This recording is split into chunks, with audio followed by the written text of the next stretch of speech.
Molecule के तौर पे एक C2 मॉलिक्यूल लेकर के एग्जाम्पल डिस्कस किया जाए, तब ये सारे कॉन्सेप्ट और अच्छे से क्लियर होंगे। अच्छा, एप्लीकेशन नंबर शायद मेरे अकॉर्डिंग हेलोजन हमने डिस्कस किया, एसपी मिक्सिंग में नंबर ही नहीं दिया, नंबर मिस कर गया। चलो बिना नंबर के कर, फॉर्मेशन ऑफ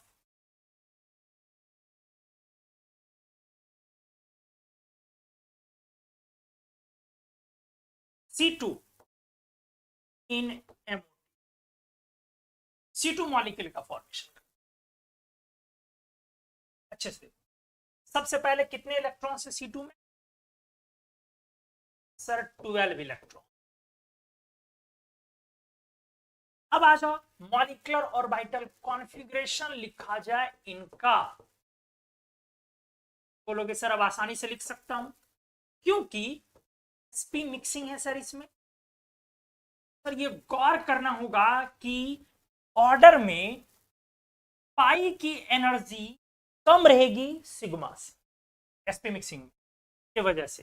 तो ऑर्डर हो जाएगा शुरू का sigma 1s, sigma star 1s, sigma 2s, sigma star 2s, 2 to 4 to 6 to 8। हमने बोला था आगे से शॉर्ट में इसको के लिखना और इसको एल लिखना, हालांकि इसके पीछे भी कुछ राज रहस्य है बट इग्नोर कर दो। अब आपने पहले पाई की एनर्जी लेनी है,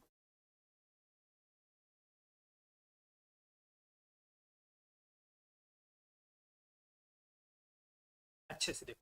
तो 8, अब हंस रूल लगाओगे बेटा, 1 9 1 10 1 11 1 12, ये 0 हो जाएगा। ये हमारा क्या हो गया इस तरह से, HOMO highest occupied molecular orbital, clear है। और ये क्या हो गया हमारा, ल्यूमो। ध्यान से हमने ये भी क्लियर किया, आगे पॉइंट वाइज आ जाओ। अब ये आपका पैरा 1 by 1 लिखते हैं, मैग्नेटिक प्रॉपर्टी, मैग्नेटिक प्रॉपर्टी ठीक से देखो। तो मैग्नेटिक प्रॉपर्टी जब आप चेक करो तो मैग्नेटिक प्रॉपर्टी में आपका क्या आया, पैरा आया कि डाया आया, डाया मैग्नेटिक। चलो ये भी क्लियर हो गया। अगला आ जाओ, अब लेता हूं बॉन्ड ऑर्डर। तो बॉन्ड ऑर्डर जब लोगे तो sir NB minus Na divided by 2। NB कितना है बेटा, ये कैंसिल, ये कैंसिल, ये कैंसिल हो गया नेट आपका, ये कैंसिल हो गया, ये भी कैंसिल हो गया हमारा। तो बॉन्ड ऑर्डर में अब क्या हो गया हमारा, NB और माइनस Na, तो 2 to 4 minus 0 by 2 equals to 2.0। इसका मतलब आपसे पूछा जाएगा, ये 2.0 हो गया, इसका मतलब आपसे पूछा जाएगा कि number of bonds in C2, number of bonds in C2 बराबर कितना बॉन्ड बोलोगे, सर 2 बॉन्ड बोलोगे। अब स्ट्रक्चर बनाया जाए, एमओ सजेस्टेड स्ट्रक्चर, मिक्सिंग के कारण हमने सब क्लियर किया। अब एमओ सजेस्टेड स्ट्रक्चर, अब स्ट्रक्चर पे थोड़ा सा आपको ध्यान देना ठीक से देखो, वो कैंसिल, वो कैंसिल, ये बॉन्ड बनाएगा पाई, ये बॉन्ड बनाएगा पाई, और बेटा सिग्मा में इलेक्ट्रॉन्स नहीं, ये आपका कौन बॉन्ड बनाएगा, पाई, ये कौन बॉन्ड बनाएगा, पाई, और सिग्मा में इलेक्ट्रॉन्स नहीं है। तो आ जाओ क्या लिखोगे, सी 2 इलेक्ट्रॉन का पाई बॉन्ड, 2 इलेक्ट्रॉन का पाई बॉन्ड, सिग्मा है नहीं। ये क्या लिखा तुमने, 2 इलेक्ट्रॉन का पाई बॉन्ड, और ये क्या है तुम्हारा, 2 इलेक्ट्रॉन का एनदर पाई बॉन्ड।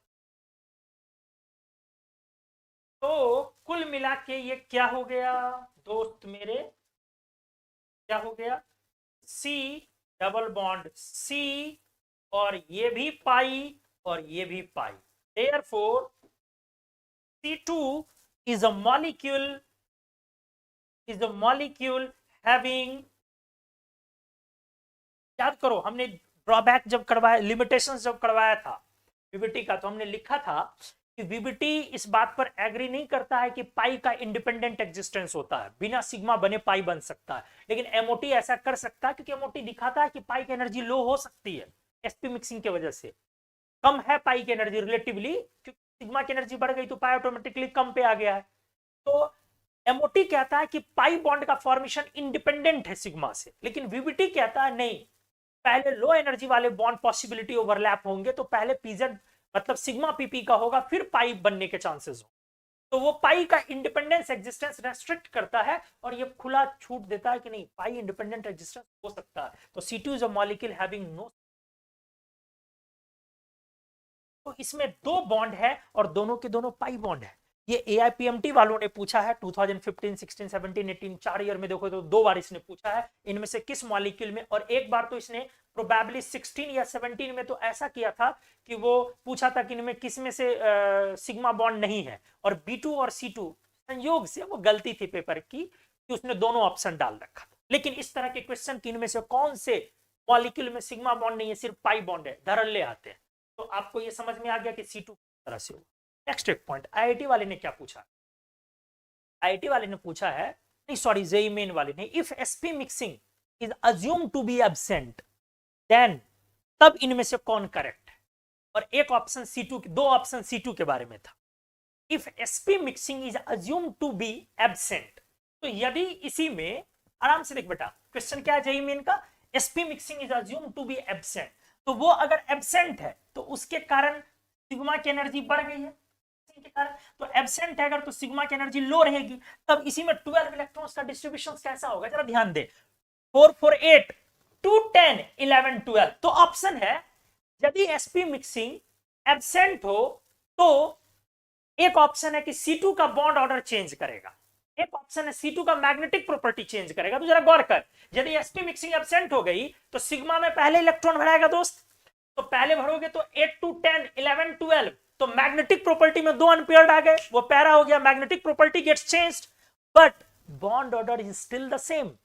क्यों? क्योंकि बॉन्ड ऑर्डर को बॉन्डिंग और एंटी बॉन्डिंग इलेक्ट्रॉन से मतलब होते हैं, उसको इससे कोई लेना देना नहीं होता है कि पैरा है या डाया है। तो आपका बॉन्ड ऑर्डर तब भी वही रहेगा, कैसे, 2 bonding 1 bonding 1 bonding 4 bonding minus 0 anti bonding by 2।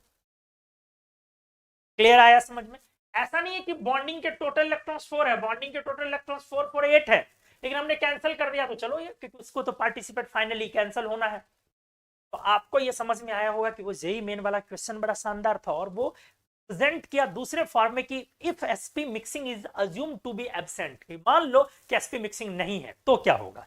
तो ये पेज का स्क्रीनशॉट लो, बड़ा बढ़िया था, लेकिन अभी अगले पेज में हम लोग आते हैं, इसको और अच्छे से करते हैं क्लियर। इसमें बहुत सारी बातें, ionization energy, bond order, colour property के बारे में, रेडॉक्स प्रॉपर्टी के बारे में बहुत सारी बातें करनी है। जल्दी से स्क्रीनशॉट आप लेंगे इस पेज का प्लीज।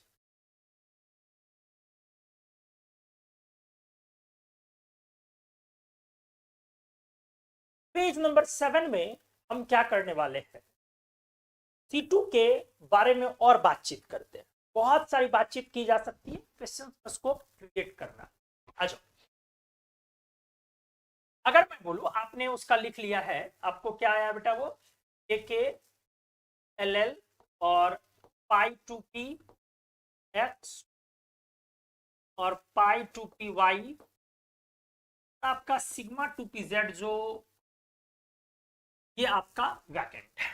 अब इसमें बातें करनी है। मैं बोलूं C2 and related species,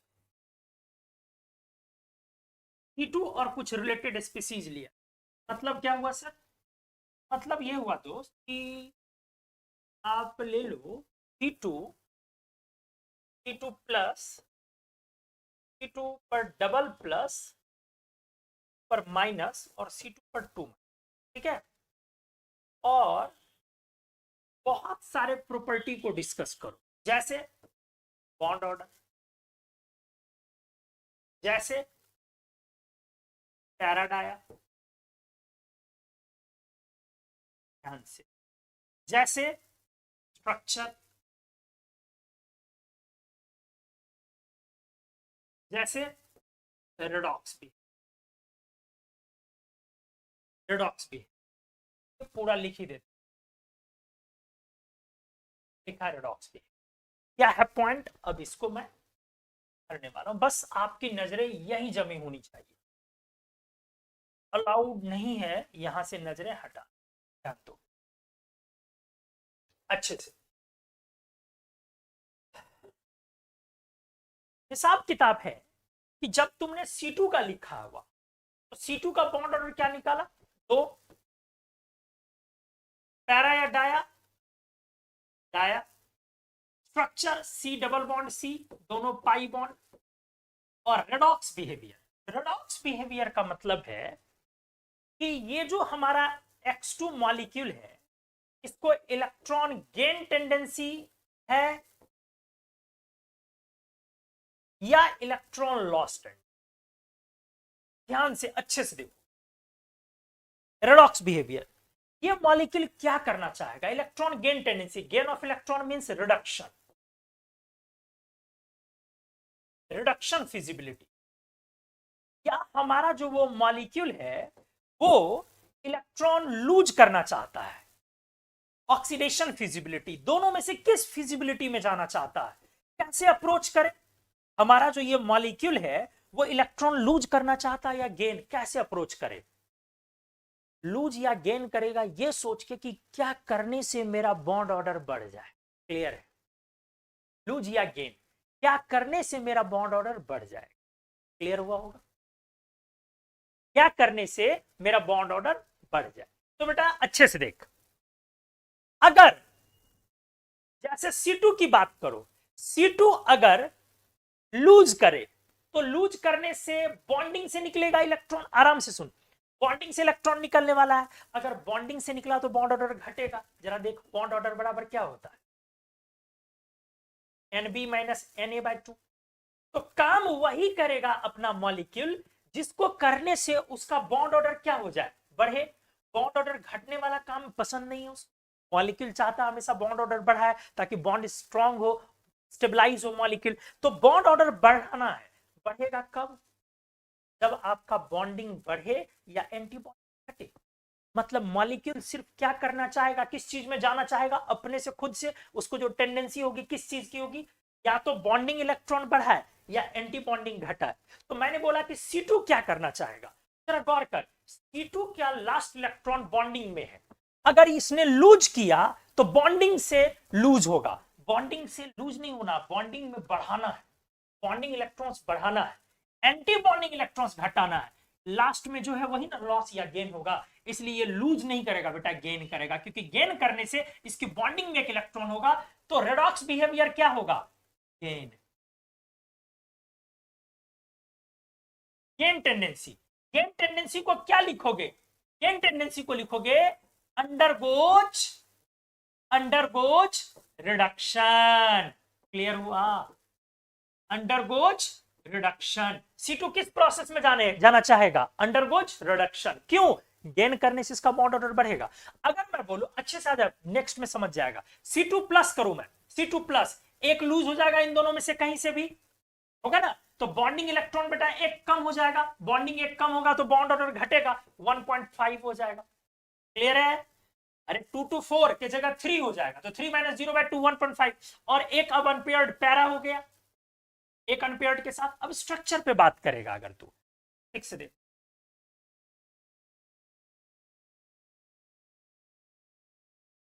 structure पे बात कर, स्ट्रक्चर में C डबल बॉन्ड C अभी भी रहेगा, दोनों पाई रहेंगे, बट पॉइंट क्या है, एक 2 इलेक्ट्रॉन का पाई रहेगा और एक इलेक्ट्रॉन का पाई रहेगा। गौर कर, माने तूने एक से निकाल लिया इससे, तो ये वाला पाई बॉन्ड 2 इलेक्ट्रॉन का रहेगा, लेकिन ये वाला पाई बॉन्ड 1 इलेक्ट्रॉन का रहेगा। ऐसे केस को हम बोलेंगे ऑड इलेक्ट्रॉन बॉन्ड। ये भी अब पूछने का स्कोप है, इनमें से किस में ऑड इलेक्ट्रॉन बॉन्ड है, तो C2 प्लस में ऑड इलेक्ट्रॉन। बहुत बढ़िया क्वेश्चन, बहुत यूनिक, जो अब तक नहीं आया है।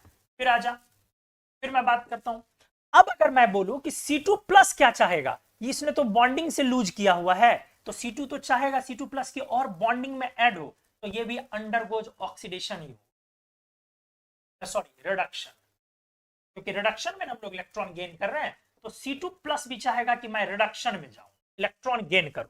C2 double plus double plus में बेटा यहां से मत निकाल देना, क्लियर है? जब भी निकलेगा तो जिस सीक्वेंस में आया है उसी सीक्वेंस में, एक यहां से एक यहां से, या दोनों की एनर्जी बराबर है तो पहला यहां से तो दूसरा यहां से।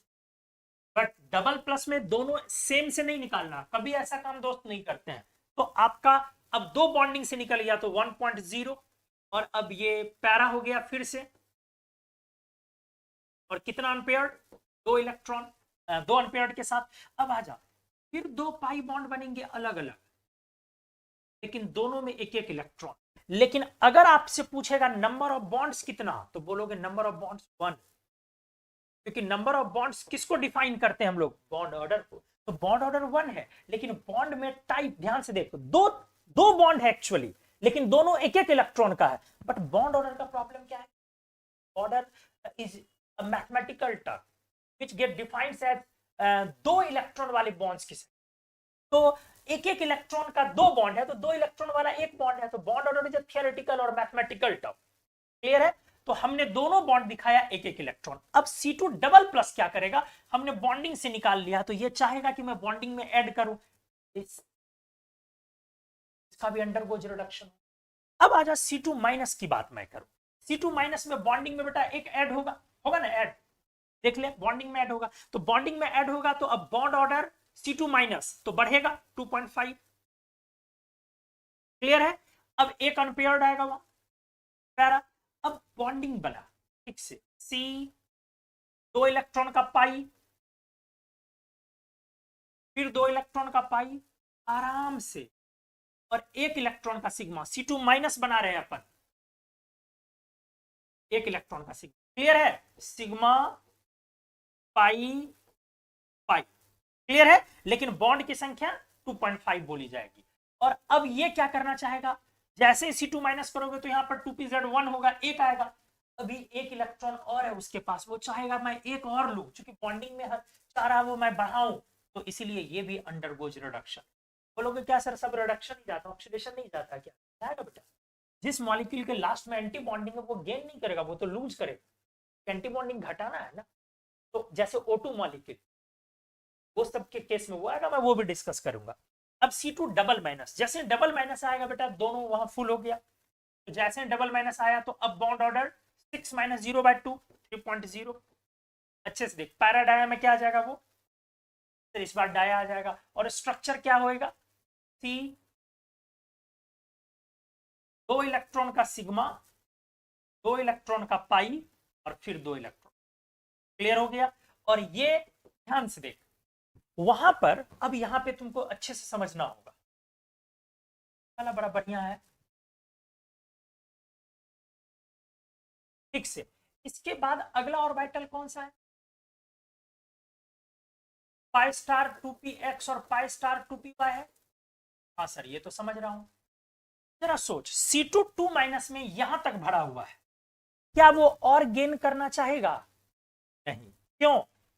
अगर उसने गेन किया तो एंटी बॉन्डिंग में जाएगी, एंटी बॉन्डिंग कम करना चाहता है कोई भी मॉलिक्यूल, तो वो गेन नहीं करना चाहेगा। अब आजा लूज करना चाहेगा कि नहीं, मतलब C2 double minus electron gain नहीं करेगा।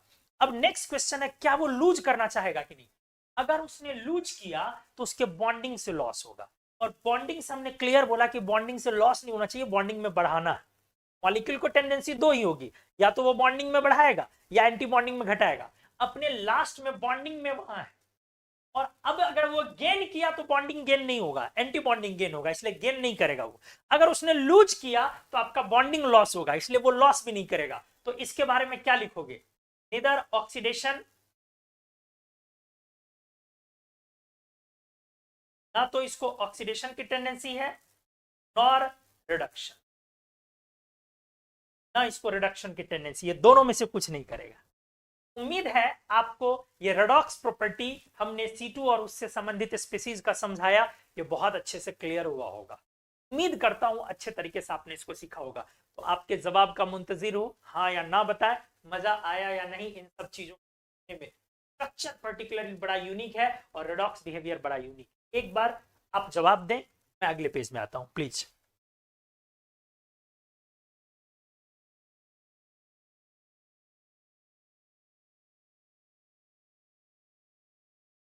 जी दोस्तों, तो उम्मीद करता हूँ आप एमओटी को एंजॉय कर।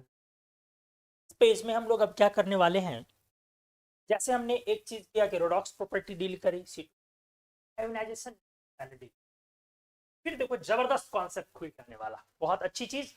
तो अभी तक आईआईटी वालों ने, जेई मेन वालों ने, नीट वालों ने जिसमें हाथ नहीं लगा, बट ये एरिया अनटच्ड है।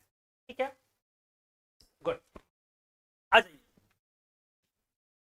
क्या लिखा जी? सर मजे तो आपके हर एक टॉपिक में आता है। अरे वाह, थैंक यू। ऐसे बटर बेटा खाने की चीज है, लगाने वाली चीज नहीं। आ जाओ। तो हमने क्या लिखा, अब अगला मैं पॉइंट क्या कह रहा हूं, C2 एंड कार्बन एटम, बहुत मजेदार टॉपिक, आयोनाइजेशन। अरे पूरी की पूरी इनऑर्गेनिक मजेदार है, लोग पढ़ते नहीं है। अब पता नहीं क्यों नहीं पढ़ते हैं, वो उनका मसला है। पूरी की पूरी इनऑर्गेनिक जबरदस्त है, प्रेजेंटेशन इनऑर्गेनिक में बहुत सही चाहिए। 11th और 12th को अगर आप एकदम पॉइंट कट टू कट अगर करके अगर आप चाहेंगे कि मैं पढ़ूं और डिस्कस करूं, तो फिर मजा नहीं आएगा। आपको अगर इनऑर्गेनिक को फील करना है, मैथमेटिकल अप्रोच लेके चलना है, और याद करने से भी बचना है, तो आपको करना क्या चाहिए ना, एकदम कनेक्ट करना चाहिए। थियरीज 11th के हो, एप्लीकेशन 12th के डाले, थियरीज 12th के हो, एप्लीकेशन 11th के डाले। इस तरीके से जब इनऑर्गेनिक पढ़ोगे ना, चुटकी बजा के, भले ही it takes time to learn, सीखने में वक्त लगेगा, इसमें कोई दो राय नहीं, अच्छा टाइम लगेगा सीखने में, बट जब आप क्वेश्चन एग्जामिनेशन में आइएगा ना, बट आपका कॉन्फिडेंस ना, हाँ, वो एकदम हाई पर होगा कॉन्फिडेंस, एकदम लगाओगे, मुस्कुराओ, देखो और टिक लगाओगे, अरे ये सब तो उड़ा हुआ है मेरा। तो इनऑर्गेनिक को सीखने में वक्त लगता है, क्वेश्चंस बहुत जल्दी बनते हैं। लोग क्या चाहते हैं कि क्वेश्चंस जल्दी बन रहे हैं, इसलिए सीखने में भी टाइम कम डालो, यही बेमानी है। जब ये 1/3 आ रहे हैं आपके ऑर्गेनिक की तरह, फिजिकल की तरह, इनऑर्गेनिक के सारी चीजों का है डिस्ट्रीब्यूशन ऐसा, कभी कभी ज्यादा भी आ रहा। मेडिकल वाले में तो पर्टिकुलरली क्या 50% तक चला जाता, कभी उसको भी क्रॉस कर जाता। आज भी किसी भी स्टेट का एग्जामिनेशन जो होता है इंजीनियरिंग और मेडिकल का, मोस्टली उसके कॉलेज तो एमबीबीएस या इंजीनियरिंग के जो कॉलेजेस वगैरह हैं वो सब चलो जेईई मेन के थ्रू आ गए हैं बहुत सारे, लेकिन फिर भी अभी भी है, जैसे बीडीएस की, सॉरी, आयुर्वेद की होती है, या बहुत सारी चीजों की है, नर्सिंग वगैरह की होती है, तो उसके लिए है, अभी एग्जामिनेशन स्टेट होता है, इंजीनियरिंग वालों का भी होता है। तो अगर आप उसको देखें, उसमें देखें, तो आज भी केमिस्ट्री में 50% 60% क्या है, 90% तक इनऑर्गेनिक क्वेश्चन होते हैं स्टेट एग्जामिनेशन में, क्योंकि वहां पे क्वेश्चंस बहुत ज्यादा होते हैं और टाइम कम होती है। तो इनऑर्गेनिक में क्या है ना, आप सीखने पर टाइम दो। इनऑर्गेनिक को इस नजरिए से कभी नहीं देख सकते हो कि ये बनता जल्दी इसलिए टाइम कम दो इस पर, ये गलत है। फिर रटो बैठ के, और रटोगे तो रटोगे, हम आएगी, क्वेश्चन में आएंगे, पेपर में क्या करोगे, क्या करोगे। चलो, C2 and carbon atom, ionization energy, बहुत खूबसूरत सा ध्यान। जब तूने कार्बन एटम लिया, चल, ये तेरा एनर्जी प्रो, ये है बेटा आपका कार्बन एटम है 2p, 2p2 लिखते हो, ये है कार्बन में, ये लिखते हो ना 2s2 2p2। कार्बन में अगर इलेक्ट्रॉन निकालना होगा तो 2p से निकालोगे। अब इसने जो बना लिया है, हमारी पाई की एनर्जी कम है, यही है ना हमारा, और हमारे सिग्मा 2p की, फिर यहां हमारा पाई है, और ये हमारा सिग्मा। आराम से समझ। अब हिसाब किताब है, C2 मॉलिक्यूल में अभी हमारे इलेक्ट्रॉन्स यहां पे, आपने इलेक्ट्रॉन निकालना है, कहां से निकालोगे, इन दोनों में से किसी से भी। अगर कार्बन एटम की बात करो, ये हमारा कार्बन एटम है ना,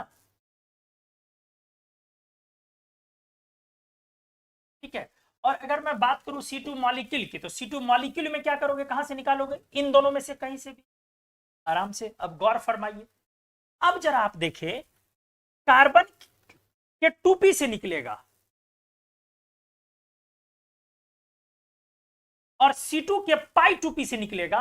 जिस ऑर्बिटल की एनर्जी ज्यादा है उसको निकालना आसान, इतना सिंपल सा कॉन्सेप्ट है। अगर पूछा जाए 4s और 1s में किससे निकालना आसान, तो 4s से, क्योंकि उसकी एनर्जी ज्यादा है। 1s से निकालना डिफिकल्ट है। तो 2p और इस पाई 2p में किससे निकालना आसान, इससे निकालना आसान, सॉरी सॉरी सॉरी सॉरी, इससे निकालना आसान, वो हाई एनर्जी पर है, और इससे निकालना मुश्किल। तो पॉइंट क्या बनेगा, therefore ionization energy carbon atom वो हाई एनर्जी पर है तो निकालना आसान, इसकी लो, और C2 मॉलिक्यूल की हाई। मेरे को याद नहीं है कि मैंने उल्टा कहीं बोलने में बोल दिया हो, बट बहुत फिर से रिपीट कर दे रहा हूं। जिसकी एनर्जी लो है वहां से इलेक्ट्रॉन निकालना डिफिकल्ट, तो यहां की आयोनाइजेशन एनर्जी हाई हो गई, तो ये हमने निकाल दिया। अब पॉइंट आ जाओ, अभी किस्सा खत्म नहीं हुआ मेरे दोस्त, अभी पॉइंट पर आ जाओ। अब क्या कहानी है, अगर आपका C2 है, C2 प्लस है, C2 डबल प्लस है, C2 माइनस है और C2 डबल माइनस है, तो आप आयोनाइजेशन एनर्जी में इनका ऑर्डर लगाओ। ध्यान से सुनो, तो बोलोगे सर ध्यान से देख देख देख देख, मैजिकल इनऑर्गेनिक, क्या इसमें कोई संदेह है? आपने पढ़ा हुआ है कि जैसे जैसे पॉजिटिव चार्ज आते हैं आयोनाइजेशन एनर्जी उतनी तेजी से बढ़ते चले जाते हैं।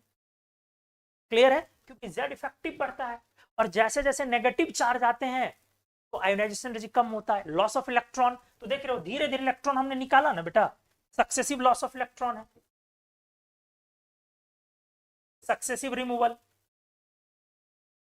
देखो धीरे धीरे निकाला हमने, इससे एक निकाला तो ये बना, हमने इससे एक निकाला, हमने इससे एक निकाला तो ये बना, हमने इससे एक निकाला तो ये बना, फिर एक निकाला ये बना, फिर, तो धीरे धीरे निकालना मुश्किल होगा। तो आप क्या बोलोगे, देयरफॉर आयोनाइजेशन एनर्जी इंक्रीजेज। ये तो क्लियर हो गया कि इनमें आयोनाइजेशन एनर्जी इधर ज्यादा है। लेकिन अब पॉइंट देखो, हमने क्या किया, कार्बन एटम का कम और C2 का ज्यादा, तो अपना इसमें कार्बन एटम कहां है? मुद्दा क्या है, कार्बन एटम कहां पर है? ये तो क्लियर हो गया कि कार्बन एटम C2 के पीछे है। अभी तक क्लियर हुआ कि C2 के पीछे है, अभी तक ये क्लियर हुआ। लेकिन इसके पीछे कहां, वहां या यहां या यहां, कहां? यही तो क्लियर करना है, यहां यहां या यहां, कहां? तो पहले चलो, यहां तो क्लियर हो गया कि इससे पीछे है, अब इन दोनों में सोचो। तो ध्यान दो, C2 माइनस अगर लिखोगे तो C2 माइनस में एक इलेक्ट्रॉन यहां आएगा, गौर से चुटकी बनाते हुए सवाल। अगर C2 माइनस चेक करोगे तो C2 माइनस में एक इलेक्ट्रॉन यहां आएगा, और ये जो एक इलेक्ट्रॉन होगा ये अभी भी हमारे 2p से लो एनर्जी पर है, तो निकालना अभी भी मुश्किल है। इसका मतलब C2 माइनस की भी आयोनाइजेशन एनर्जी हाई है। फिर से रिपीट कर रहा हूं, let me repeat it again, but आपका क्लियर होना जरूरी है, ये इंपॉर्टेंट है। तो हमने बोला, मेरा गला क्यों फाड़ना, इसीलिए क्योंकि मैं रिपीट कर रहा हूं बार बार कि आप चीजों को ऐसे लर्न करें, इस तरीके से है कि कॉन्सेप्ट है तो धुआं उड़ा देना क्वेश्चन का कॉन्सेप्ट के साथ। तो ध्यान से, हमने बोला कि अगर C2 माइनस को, क्योंकि पीछे तो सब पीछे है, तो पीछे में कितना पीछे भाई, C2 माइनस को अगर मैं देखूं तो C2 माइनस में यहां एक इलेक्ट्रॉन है, ये बॉन्डिंग है, बॉन्डिंग की लो एनर्जी होती है इसके रिस्पेक्ट में, इसीलिए अभी भी आयोनाइजेशन एनर्जी ज्यादा, तो C2 माइनस की भी ज्यादा होगी। क्लियर है? तो C2 माइनस के भी पीछे आया। अब सवाल है C2 डबल माइनस का क्या होगा, तो C2 डबल माइनस में यहां 2 हो जाएगा, जैसे यहां 2 होगा अभी भी इसकी एनर्जी लो है, तो अभी भी इसकी आयोनाइजेशन एनर्जी ज्यादा होगी। क्लियर है? मतलब ये यहां आया, ना यहां ना यहां ना यहां, फाइनली क्या आ गया, आयोनाइजेशन एनर्जी। ध्यान से देख, C2 double plus, C2 plus, C2 C2 minus, C2 double minus, और लास्ट में कार्बन एटम। लेकिन ये महज एक संयोग है कि ये कार्बन एटम लास्ट में आया है, जरूरी नहीं है कि हर बार कार्बन एटम लास्ट में ही आए। दोस्त मेरे, भाई मेरे, बंधु मेरे, सखा मेरे, ये महज एक संयोग है कि कार्बन एटम लास्ट में आया है, कोई जरूरी नहीं कि लास्ट में आए, कभी कभी सबसे आगे भी आ सकता है। ये कंप्लीट डिपेंड कर रहा है उस एनर्जी प्रोफाइल पे। हमने देखा कि C2 में जो इलेक्ट्रॉन निकलेगा वो बॉन्डिंग से, बॉन्डिंग की एनर्जी लो है इस एटॉमिक के रिस्पेक्ट में, इसीलिए C2 का एनर्जी ज्यादा। C2 के पीछे होना चाहिए कार्बन एटम, C2 माइनस को देखो तो वो भी बॉन्डिंग में है, ससुरा C2 डबल माइनस भी बॉन्डिंग में है, तो हमारा C2 minus, C2 double minus सबसे लो आयोनाइजेशन हो जाएगी, किसकी, कार्बन एटम की। तो फाइनली हमारा वो ऑर्डर आया, और आज तक IIT वालों ने, नीट वालों ने, मेन वालों ने ये चीज नहीं पूछा है। रेडॉक्स बिहेवियर IIT वाले ने एक बार पूछा है, एक बार पूछा है 2009 में जो क्वेश्चन था, हमने जो मैट्रिक्स मैचिंग बार बार रिपीट किया है। लेकिन आयोनाइजेशन एनर्जी का इस तरीके का ये खतरनाक कॉन्सेप्ट था, जो कभी किसी ने नहीं पूछा। तो कैसा लगा आज का आपका ये क्लास? मॉलिक्यूलर ऑर्बिटल थियरी में हमने C2 में आपको एक्सप्लेनेशन दिया, कैसा फील किया आपने? एमओटी की लर्निंग आपकी कैसी रही ओवरऑल? तो मैं नेक्स्ट लेक्चर में जब आऊंगा तो एमओटी हमने कंप्लीट कर लिया है, लेकिन एमओटी में एप्लीकेशंस बहुत सारे करने हैं। अभी O2 में करके फिर देखने हैं अपने को, फिर B2 में करके देखने हैं, फिर N2 में करके देखने हैं। तो अगले लेक्चर में अपन प्रैक्टिस ही प्रैक्टिस जबरदस्त करेंगे, ठीक है? खूब सारी प्रैक्टिस करेंगे हम लोग। मॉलिक्यूलर ऑर्बिटल थियरी के पी ब्लॉक में एप्लीकेशंस हम लोग करने वाले हैं। तो एसपी मिक्सिंग पर बेस्ड आज का लेक्चर था। उम्मीद है दोस्तों आप लोगों ने बहुत अच्छा फील किया होगा। तो इजाजत दीजिए, अपने मेंटोर, टीचर, दोस्त मुबारक जो भी है, अगले क्लास में हम लोग मिलते हैं। Thank you so much.